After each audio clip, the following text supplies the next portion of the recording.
holding you back, you wanna throw the... Published in 2016 by Ubisoft, Watch Dogs 2 is an open-world action-adventure sequel to the original 2014 title. If you played the first game, you'll immediately notice a stark change in tone. While the original featured Aiden Pierce, a brooding, vengeful vigilante shaped by the tragic death of his niece, Watch Dogs 2 completely departs from that gritty atmosphere. Instead, it embraces a colorful, lighthearted, and irreverent tone set in a fictionalized version of the San Francisco Bay Area. So, how does the experience hold up in 2026? Let's dissect the pros and cons. If you think Watch Dogs 2 is just another GTA clone, think again. This game moves away from the standard go here, kill that mechanic and offers a completely different mission structure. The advanced hacking system is the star of the show. The city feels alive.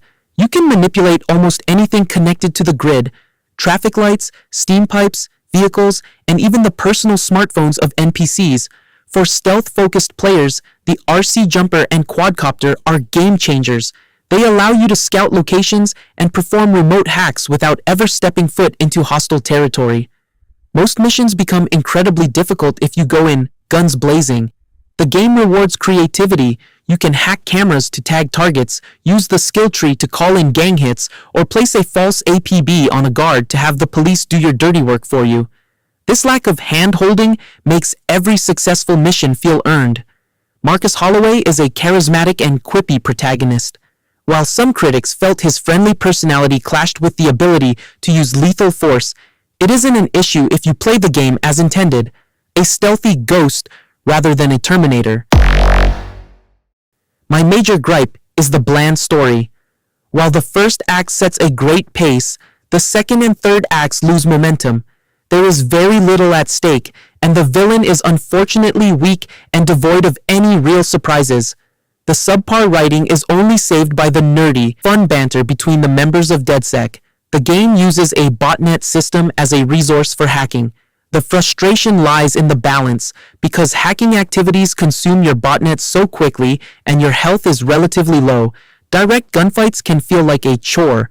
If you aren't glued to cover or managing your resources perfectly, you will die very fast. The side missions are a mixed bag. Some are narratively compelling, like exposing a predator by hacking his home router, while others are mundane, fetch quests that feel like filler.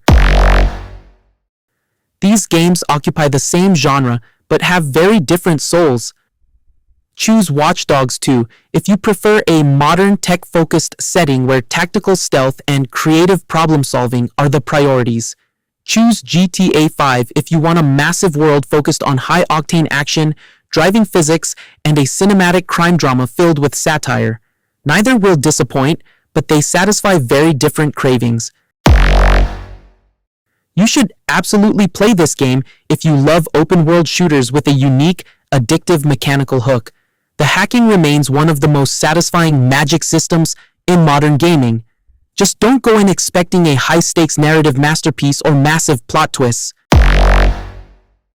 Yes, the game has aged remarkably well. Even a decade later, the visuals can be demanding on high settings, and the urban setting of San Francisco still feels vibrant. It might not be the most cinematic experience on the market today, but its unique gameplay loop is still unmatched. Don't buy it at full price.